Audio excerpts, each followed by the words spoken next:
لیکن بالکل، لیکن آخری میں جاتے جاتے آپ سے یہ ضرور پوچھوں گی کہ آپ کے خیال سے بہت سے دوست ہمارے ہندوستانی دوست ہمیں کہتے ہیں کہ جی جب اسلام نہیں آیا تھا بر صغیر میں، یعنی ہندوستان پاکستان اس سارے علاقے میں، اس سے پہلے جتنے بھی لوگ تھے وہ سب ہندو تھے. کیا یہ بات صحیح ہے؟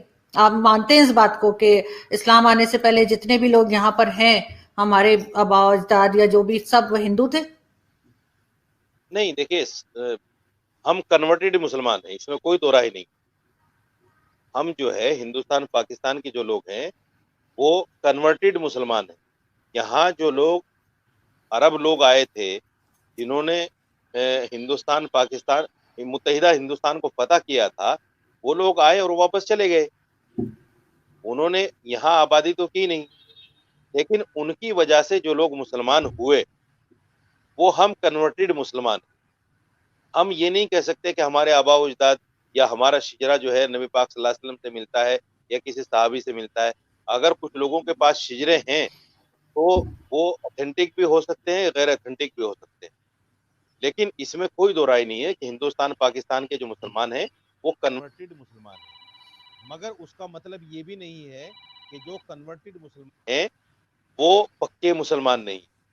مسلمان جب آدمی ایمان لے آیا اللہ پر، قرآن پر، اس کے رسولوں پر، فرشتوں پر، یوم آخرت پر، پھر وہ پکا مسلمان ہے.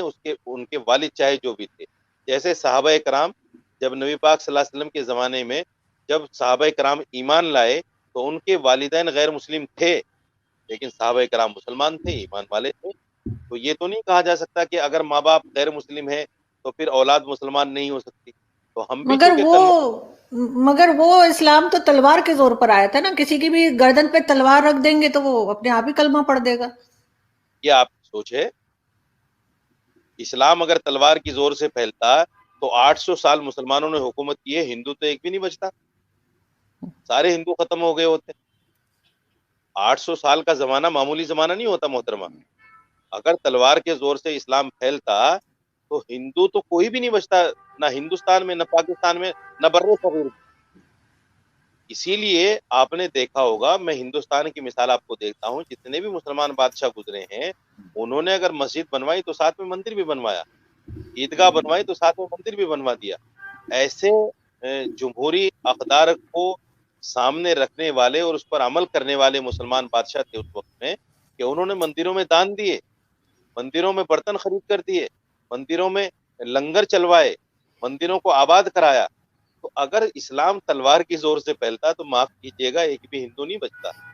لیکن جو آپ کہہ رہے اگر جو آپ کہہ رہے ہیں مولانا صاحب، جو آپ کہہ رہے ہیں اگر وہی بات سچ ہوتی تو بابری مسجد کا جو مدعا ہے وہ اٹھتا ہی نہیں، وہ مسئلہ ہی نہ ہوتا.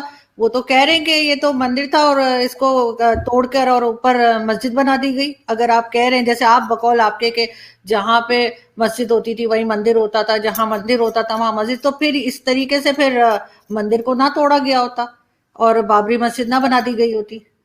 آپ جو ہے ہندوستان کی سپریم کورٹ نے جو فیصلہ دیا ہے بابری مسجد کو لے کر، شاید وہ آپ کی نظر سے نہیں گزرا. سپریم کورٹ نے جب فیصلہ دیا، جب ججمنٹ دیا اس کا، تو 4 باتیں پر سے کہی.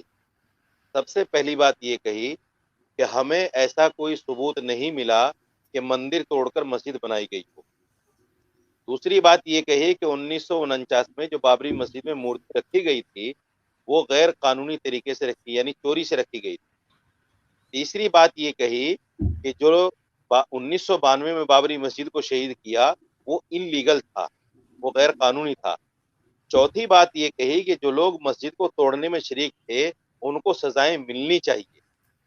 یہ 4 باتیں مکھیہ روپ سے ہمارے سپریم کورٹ نے، ہمارے دیش کے سپریم کورٹ نے کہی. لیکن اس کے بعد میں چونکہ سپریم کورٹ کے پاس ایک پاور ہوتی ہے 142، یعنی ان کے پاس ایک ایسی پاور ہوتی ہے کہ تمام ثبوت اور شواہد ہونے کے باوجود سپریم کورٹ کی جو بینچ ہوتی ہے وہ فیصلہ اس کے خلاف دے سکتے ہیں، کہ ان کو پاور ہے. اسی لیے انہوں نے صاف طور سے کہا کہ ہم اپنے اس حق کا استعمال کرتے ہوئے پھر بھی یہ جگہ رام مندر کو دے رہے ہیں. اور ہندوستان کا مسلمان صرف اس وجہ سے کہ سپریم کورٹ کا فیصلہ ہے، ہندوستان کا مسلمان خاموش رہا. ہندوستان کے مسلمان نے اس کے خلاف آواز نہیں اٹھائی کہ سپریم کورٹ نے ایسا فیصلہ کیوں دے دیا، کیونکہ ہندوستان کا مسلمان ہمارے سنویدھان میں اور دیش کی عدلیہ پر یقین رکھتا ہے اور ایسی کوئی بات اپنی طرف سے نہیں کرنا چاہتا جس سے ہندوستان میں ہندو مسلمانوں میں نفرت پھیلے اور کوئی اس طرح کی بات.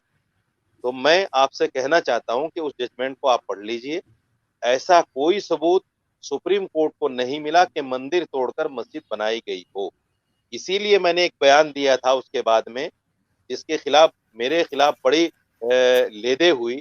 میں نے یہ کہا تھا کہ آج تو یہ بات ثابت ہو گئی کہ مندر توڑ کر مسجد نہیں بنائی گئی، لیکن آج جب مسجد توڑ کر مندر بنائی جا رہی ہے اور اس کی ہسٹری لکھی جائے گی، اس کی تاریخ لکھی جائے گی، ہماری آنے والی نسلیں جب اس تاریخ کو پڑھیں گی کہ مسجد توڑ کر مندر بنایا جا رہا ہے، تو ہو سکتا ہے اس وقت میں کوئی محمد بن قاسم پیدا ہو جائے، ہو سکتا ہے اس وقت میں کوئی آدمی ایسا پیدا ہو جائے جو مندر توڑ کر پھر سے مسجد بنائے.